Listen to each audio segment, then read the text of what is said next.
Ek is Willem en ons reis saam met mekaar deur die 40 hoofstukke van die goeie boek. En vandag is ons by hoofstuk 9. En dit gaan spesifiek oor die feit dat God jou mislukkings ook kan gebruik. Soos wat hy my mislukkings gebruik. Het jy al beleef jy het 'n mislukking van iets gemaak? Jy weet, soms werk ons planne nie reg uit nie en ander kere werk ons strategieë nie uit nie. En soms voel ons ook ons misluk geestelik. Ons kom nie by die plek of by die doel uit waarby ons graag sou wou uitkom nie. Nou in Rigters 16 is die geskiedenis van Samson. Dink gou 'n bietjie aan Samson. Dink bietjie wat onthou jy van Samson? Samson was 'n interessante karakter geweest. Ja, natuurlik, hy het tipies twee kante gehad. En hy het hierdie verskriklike goeie kant gehad, hierdie vertroue op God. Maar in die heel eerste vers kom ons agter, daar's 'n ietsie waarin hy misluk het. Daar staan, hy was na 'n prostituut toe. En daar staan hy by haar geslaap. En later het hy met Delila, die Filistynse vrou, het hy 'n verhouding aangeknoop en hy het verlief geraak op haar. En uiteindelik het dit 'n verskriklike krisis in sy lewe veroorsaak. En hierdie vrou was 'n baie elegante vrou en sy wou hierdie geheim van hom ontdek het. Van wat maak hierdie man so sterk? En sy het aangehou en aangehou en aangehou. En eerstens het hy vir haar gesê, nee man, maak my net met lekker sterk toue vas wat nog nie gebrei is, die nat toue. Nou dit het nie gehelp nie, hy het dit gebreek soos garingdraadjies. En toe is hy ook met iets anders, met nog sterker toue vasgemaak. En later is hy aan sy hare vasgemaak, aan sy kussing, maar niks wou help nie. En uiteindelik het sy vir hom gesê, hoorie, jy vertrou my nie. En ek wil graag met jou besigheid doen. So jy moet nou vir my jou geheim vertel. En toe, uiteindelik, toe sluit hy daai geweldige kompromis. En hy sê vir haar, sy krag lê in sy hare. En as sy hare gesny is, sal hy sy krag verloor. En uiteindelik het hulle hom vasgedruk nadat sy hom aan die slaap gemaak het. Sy hare is gesny en sy oë is uitgesteek. Hy is in die tronk gegooi, hy moes meel maal in die tronk en hierdie sterk rigter was uitgeslaan. Nou onthou, net voor Samson was daar twee baie prominente leiers wat die volk Israel gehad het. Die eerste een van hulle was Moses. Nou wat 'n leier. En God gebruik hom om die volk uit te lei uit Egipte land uit hierdie plek van slawerny uit waar hulle 400 jaar klippe moes kap letterlik. En God gebruik daai man om hulle uit te lei. En God gee vir hom die 10 gebooie op die berg Sinai. Prominente leier. Die leier daarna was Joshua. Hy was 'n versinnebeelding van 'n verhouding wat 'n mens met God het en 'n man van integriteit. Nou net na Joshua se dood tot by Saul, die eerste koning van Israel, was min of meer 200 jaar en dit was die rigterstyd gewees. Nou in daardie tyd was dit eintlik 'n tyd van nasionale chaos. Niks wou werk nie, alles het platgeval. En toe het God met sy volk gepraat. Terloops, die volk het weggedraai van God af. Maar God het met hulle gepraat, daar het krisisse oor hulle pad gekom en God het nasies oor hulle aangestel. Met ander woorde, nasies het hulle oorrompel en oorweldig. Maar elke keer as daar 'n krisis was en die volk draai terug na God toe en sê, Here, U moet ons help, U is ons God, U is die enigste Here, dan het God 'n rigter gestuur.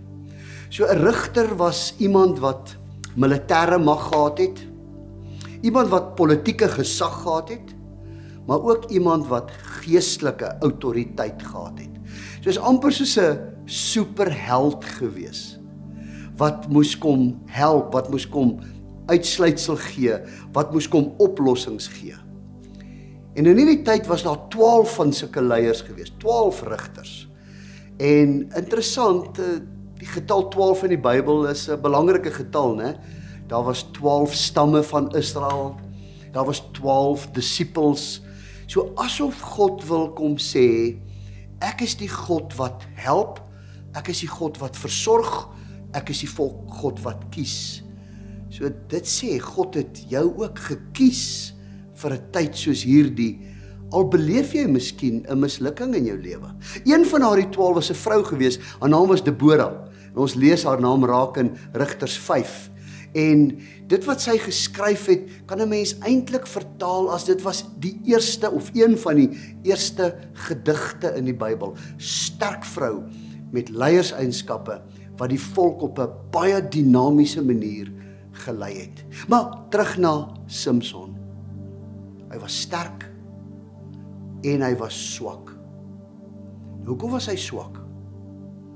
Hy is iemand wat kompromieë aangegaan het. Want jy sien, die seksuele oortreding het verwoesting in sy lewe gebring.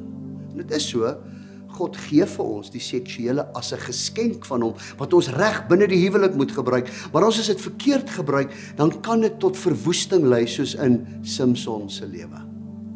Wat ons by hom leer, is die feit dat ons nie kompromieë moet aangaan nie. En ek en jy het keuses elke dag wat ons moet neem en wat ons kan neem. En die Bybel leer ons dat ons versigtig moet kies, want uiteindelik kan ons verkeerde keuses tot mislukkings lei. Maar weet jy wat? Ek is so bly dat ons 'n God het wat tweede kansse gee. En Samson het ook 'n tweede kans gekry. Terloops, hy het baie kansse gekry. Maar die tweede groot kans wat hy gekry het, was heel aan die einde, het God nog gesien dat Samson gegroei het in sy geloof. Terloops, in die tronk het sy hare weer gegroei, né? Want onthou nou, die krag het nie regtig in sy hare gelê of regtig in sy spiere gelê nie. Die krag het gelê in die beloftes wat God vir hom gegee het. Hy het 'n Nasareer belofte afgelê. Nou 'n Nasareer belofte lê jy as kind af. En daar's 3 dinge wat jy moet nakom. Jy moet nooit aan 'n lijk vat nie. Jy mag nie wyn drink nie en jy mag nie jou hare sny nie. En as gevolg van daardie beloftes wat God gegee het, daarvandaan het hy sy krag gekry. So heel aan die einde van sy lewe, toe hy gevoel, ek wonder hoe het hy gevoel in die tronk? Ek dink hy het gevoel hy's 'n absolute mislukking. Ek bedoel, God het hom gekies vir 'n krisistyd en hy het gedraal deur die lewe. Hy kon eintlik niks vir die volk beteken nie, want sy fokus was nie op God en op die volk nie. Sy fokus was op Delilah en op dit wat vir hom positief kon uitwerk in die lewe. Maar ons God is 'n God wat vir Samson sê, ek sien in die tronk, jy groei geestelik. Ek sien jy plaas weer jou vertroue in my. Ek sien jy kom terug na my toe. So, by wyse van spreuke, my seun, kom terug na my toe. Ek wil jou gebruik. En ek wil die mislukking in jou lewe, wil ek tot 'n oorwinning gebruik. En daar is 2 groot pilare in 'n baie groot tempel van Dagon, waar daar 3000 mense gesit het, leiers van die Filistyne. En hulle bring vir Samson in om van hom 'n bespotting te maak, want hulle weet hy die Nasareer belofte afgelê. Hulle weet hy's 'n kind van God. Hulle weet God het hom gekies om hierdie volk te red of te help. En uiteindelik, voordat hulle 'n bespotting van hom kon maak, vra hy vir God. God, sal U my weer krag gee, net vir hierdie laaste keer? En God gee vir hom die krag terwyl hy tussen daai 2 hoofpilare staan. En hy trek hulle om. Die gebou val op almal. En die volk beleef weer vryheid nadat die Filistyne vlug en nadat die oorwinning behaal is. Jy sien, uit my en jou mislukking, wat ons dink is 'n mislukking, kan God weer die goeie laat voortbring. God kan iets goeds uit die kwaad laat kom. Ek weet nie wat is die kompromie wat jy in die laaste tyd gesluit het nie. Dink 'n bietjie daaraan. Doen afstand daarvan. Laat jou hare weer spreekwoordelik groei. Sit jou fokus weer op die Here. Hou aan hom vas. Draai terug na hom toe. Ruth Grimes, Dr. Billy Grimes se vrou, op haar grafsteen staan 'n baie unieke skrif. En daar staan: steeds onder konstruksie. Dankie dat jy geduldig gewag het. My pleidooi aan jou vandag is dat God wil jou gebruik. God wil vir jou 'n tweede kans gee. God roep jou terug. En net daai, gebruik net gou, kyk gou, dink gou 'n bietjie aan 3 of 4 woorde, goed wat jou laat struikel. Miskien is dit sonde, maar iets wat jou laat struikel, iets wat jou laat kompromiteer met die wêreld. Jy lê dit af. En jy sê vandag vir jouself, wat gaan ek nalaat? Net daai 2 of 3 woorde, wat jy wil nalaat in die lewe. Dit wat jy wil nalaat, gaan leef dit.